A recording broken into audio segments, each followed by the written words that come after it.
Swordfish from HMS Ark Royal have crippled the Bismarck, and she is continuously harassed throughout the night of the 26th of May.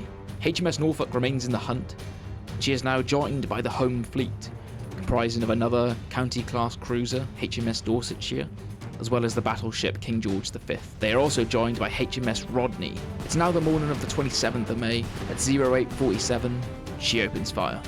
Over the next 45 minutes, Bismarck is torn apart by both Rodney and King George V, and by 09:31, Bismarck's main guns are silenced forever. Rodney closes the distance to just under 3 kilometers, and for battleships, that's point-blank range. Her 16-inch guns fire at such low elevation that the blast damages her own decks. This is Rodney's revenge for the loss of the hood. Alright, so for this episode, we're now building HMS Rodney, a British Nelson-class battleship from World War II. It's quite a unique design, almost like a floating gun platform, with 3 triple 16-inch turrets all mounted forward.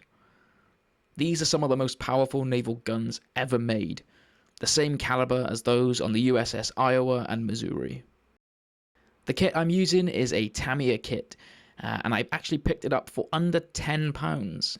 It's definitely an older kit, I believe from the 70s, so it's not quite up there with modern Tamiya detail, but it's still really enjoyable to build and has plenty there to work with, and all the parts go together pretty cleanly. For painting, I'll be using this Life Colour Royal Navy Early War set, which I've used a few builds now and really like. Rodney is in a similar scheme to hood, so 507A across the hull, that's Admiralty Dark Grey, and then 507B on the superstructure, just to give a bit of contrast. I'm also using another wooden deck, the same approach as I did on the hood. I find that these wooden decks just add so much extra detail, and to be honest, I'm not very good at painting wooden decks myself, so this saves me a bit there as well. If you'd like to see me paint a woeful wooden deck on plastic, check out the HMS Hood video full build. The wooden deck on this one goes down really nicely and immediately makes a difference. From there, it's just a case of building everything up. Getting the main structure on, adding all the smaller details that need to go on top of that wooden deck. Once assembly is complete, I add the black boot topping along the hull, and then apply a gloss coat to get it ready for some weathering.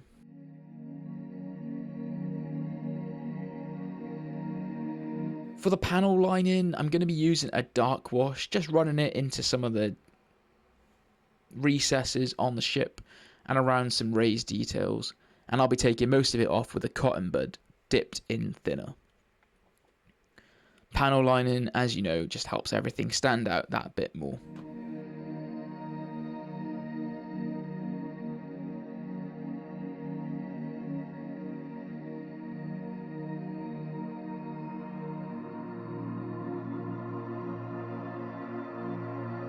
For the main weathering, I'm going to be using this AK set dark wash for decks, streaking grime and some salt streak effects. When I first put this deck wash on, it looks very heavy, almost looks more like a pirate ship, but with some thinner and a bit of blending you can bring it back. I then go over it with some lighter tones in the form of grey and wooden deck tan, just to break it up a bit.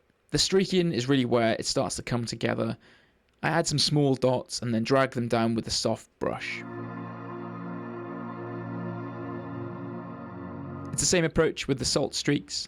Small dots of white pulled down with a soft brush dipped in thinner.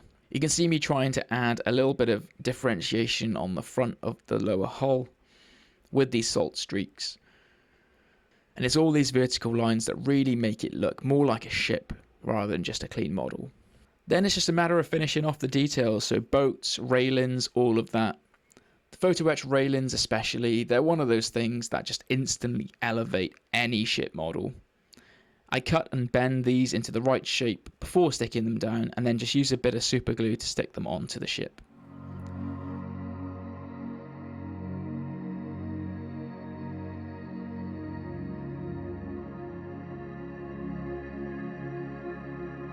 Everything then gets sealed with a satin varnish, so it's not too flat and not too glossy. Last up is the rigging, and I'm using this AK elastic rigging here. I attach one end of the elastic to the ship with super glue, wait for it to dry briefly, stretch it across, and then fix it into place. I try and keep the lines neat and fairly simple, but while still adding that extra bit of realism. I was actually really happy with how this turned out. It may not be the fully accurate to how the rigging would have looked on this ship, but it's the best that I could see from reference images of Rodney around this time. I'll leave you with some peaceful music whilst I do this bit.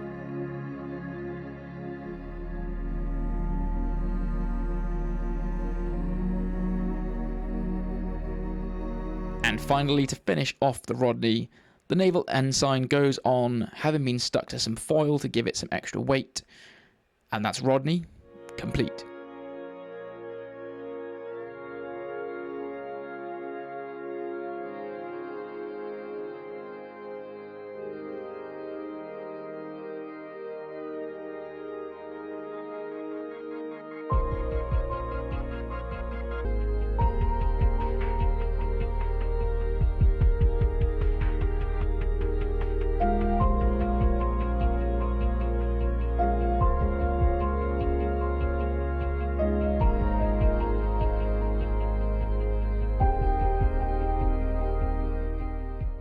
Alright, so moving on to the diorama. So for this Hunt and Sink the Bismarck series, just as a reminder, I've been attempting to build a different sea base using a different method in each video.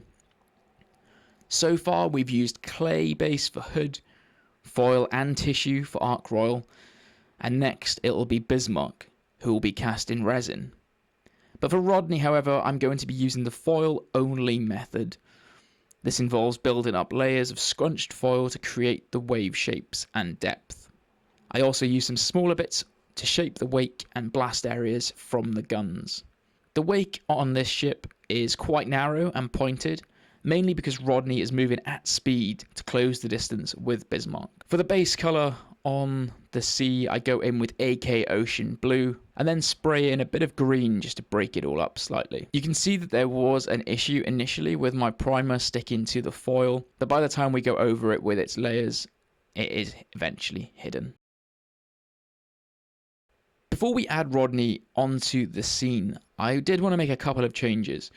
Primarily lowering the gun elevation so that they're firing almost horizontally like they would have been at the final stage of the battle. And as you can see from the original model, I left off some of the railings around the gunnery as these would have been damaged by the gun blast. I use this multi-tool just to create a little bit of damage on that deck too, and throw in some darker paints, although eventually you won't be able to see this under the muzzle flashes.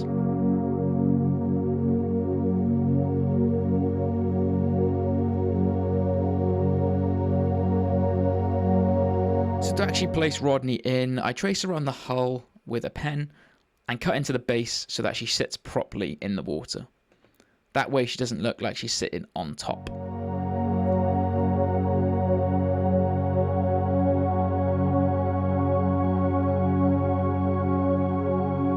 Once she's in, I use some Mod Podge around the edges to blend everything together, as well as gel medium to build up the weight zone.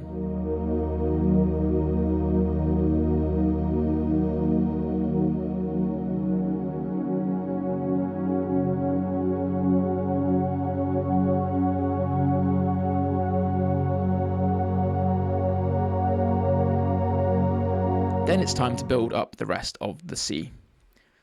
I first use some gloss varnish and then go over the whole thing with gel medium to create that surface texture, waves, the wake, and the blast effects from the guns.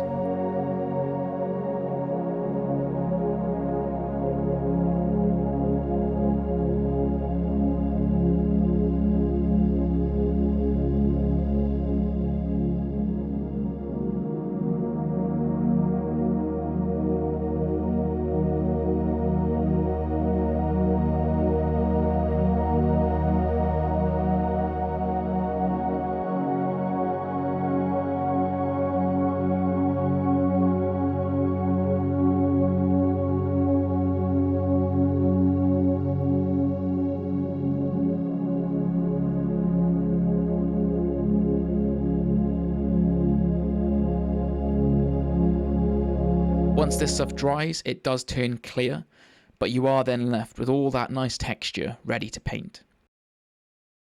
I go in with an off-white and dry brush all the raised areas. That brings out the waves and really helps sell the effect.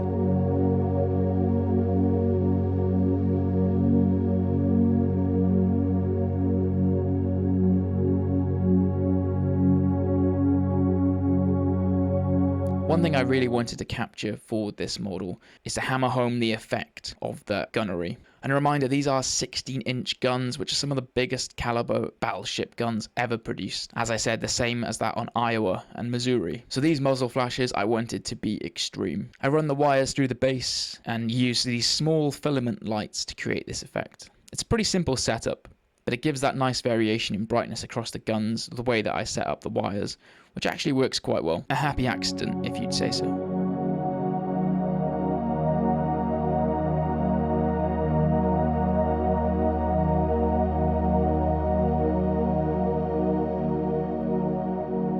For that muzzle explosions, I like to build these up in layers, first starting with yellow, then orange, then red, and finishing with a bit of black. And it gives that rolling fire effect. As Rodney is heading into the wind, I needed to turn the ensign slightly so that it's flying directly to the rear. And then it's just a matter of painting the base black. And with that, Dave is finished.